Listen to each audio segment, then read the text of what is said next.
What's up, goalies? DK here. Excited to bring you another exercise that you can do at home to improve your game. Today we're going to do an isometric internal rotation hip hold. So this is a isometric hold that works on hip internal rotation. Before we get into the exercise, let's talk about a little bit why we do isometrics, why hip internal rotation is important, and why it's important for you as goaltenders. So first, the hip is a ball and socket joint, just like the shoulder is, and can move through all kinds of ranges of motion. Two of the most important ones being hip internal and external rotation. This is important for goalies because goalies use tons of hip internal and external rotation in just about everything they do in the net. It requires some sort of rotation of the hip, whether it's internally or externally. So we will work on both of those, but today we're going to focus on internal rotation. Isometrics are important because it teaches you how to generate force through the body without external load. So what I mean by that is, if I were to do a squat, if I'm going to squat, I need to generate power. I need to generate motor units in my quad, and the more motor units I can generate in my quad, that's the more force, the more control I'm gonna have when performing a squat. So an isometric does the same thing. When we do an isometric, we're working on generating as many motor units in our leg. In this case, it's going to be in our hip, as possible. So the more motor units we can generate in our hip, the more cells we can activate in that hip joint, the more control we're going to have, and the more space we're going to be able to build in that hip capsule, which is just another way of saying mobility. So what your mobility is the space that you have in that capsule. So when doing this, we're trying to increase the space in our hip joint, and to do that, we need to activate as many motor units and mechanoreceptors in that hip as possible, and we do that through isometrics. It's super safe for kids to use because, once again, there's no external force. We're not using weight. There's no external force, so it teaches you how to generate and radiate through the body before trying to do it when you have to control an external force. Isometrics are great for building tissue resilience. Awesome, love using them for rehab stuff. So with my training, my mobility training, I use a lot of isometric holds.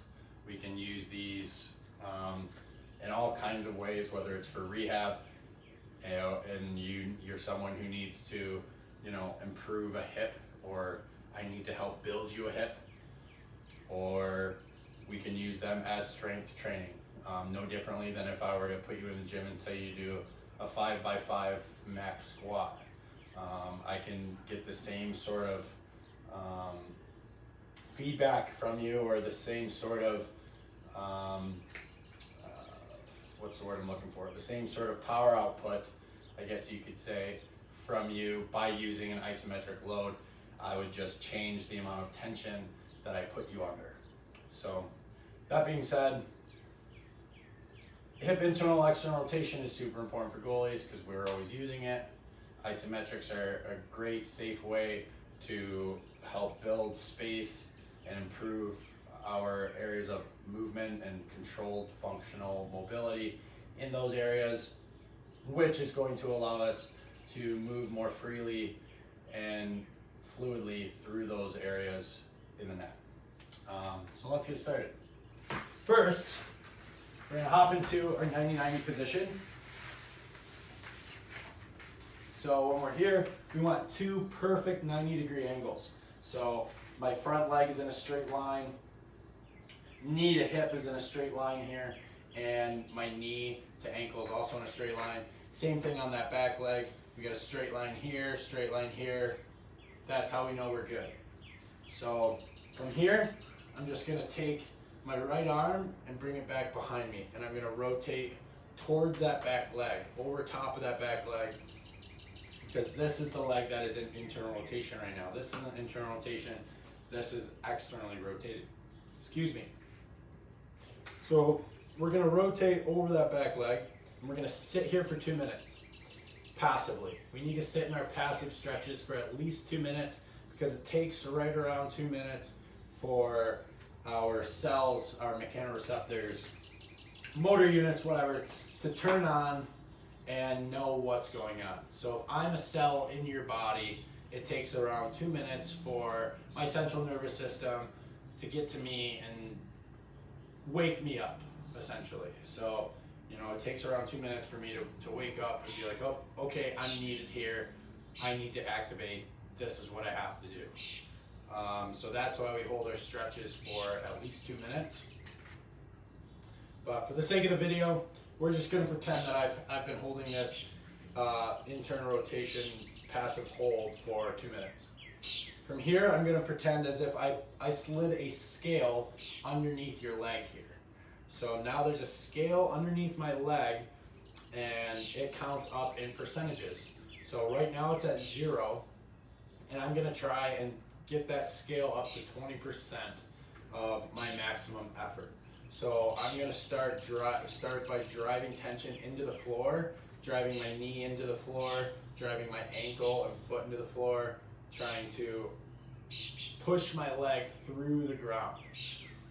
And I'm going to work up 1% at a time from 0 all the way up to 20% of my maximum effort. So we're still not using too much force here. We're not applying too much pressure or tension. We're just trying to get that scale up to 20. Once we're there, we'll take a couple breaths there, and then we'll do the same thing, working 1% at a time, working from 20% up to 40%. Driving that heel, driving that ankle, driving that knee, driving it into the ground, trying to push my butt down into the ground. Pushing my leg all the way through the ground, trying to go right through the earth. From 40%, I'm going to then start ramping up from 40 to 41 to 42, all the way up to 50. And once I'm at 50, I'll start activating the rest of my body. So now I'll start driving my front leg into the ground about 50%. I'm going to corkscrew my arms, try and pull the ground apart, squeeze the ground with my hand, radiate through the arms, squeeze the core, all at about 50%. From there, we'll ramp that leg, that back leg that we're working internally, we're going to ramp that up to 60%. And we're going to hold for 5, 4, 3, 2, 1. Freeze. We're going to let tension off. And now we're going to sit deeper into that new range of motion passively. So I'm not coming out of my stretch yet. I'm not coming out of my position. I'm just slowly decreasing my tension. So I was at 60% and I'm just slowly going to work my way back down to 0, just like you would if you were coming to a stop sign in your car. And once I'm at 0, I'll sit there passively for another 30 seconds, sitting into that new range of motion, that added range of motion that we just created through an isometric, through the isometric contraction that we just performed. Make sure we're breathing, and make sure we come out of this slowly.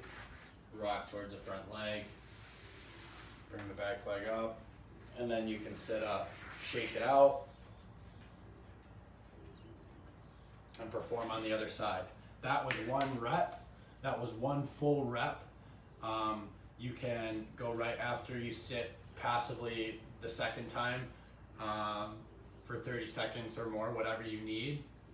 You can then hop right back into a second repetition on that same side before switching over to the other leg. Or if that felt like a lot for you, then start with just one rep on each side, and you can go back and forth. and just go 1, 1, 2, 2, and then progress to 1, 2, 1, 2, and go from there. So let me know what you guys think. Your feedback is super appreciated. DK the Mobility Guy on Instagram and YouTube, DK Mobility on Facebook, www.dkthemobilityguy.com is my website. Please, any questions, feedback, comment, DM me, email me at getmobile@dkthemobilityguy.com. If there's anything you guys want to see, any questions you have, any feedback, hey man, I like this exercise, hey man, I don't know if I'm doing this right, whatever it is, please let me know. Don't hesitate to reach out. I love talking to you guys, so let me know if I can help you, and I will see you next time. Thanks, goalies.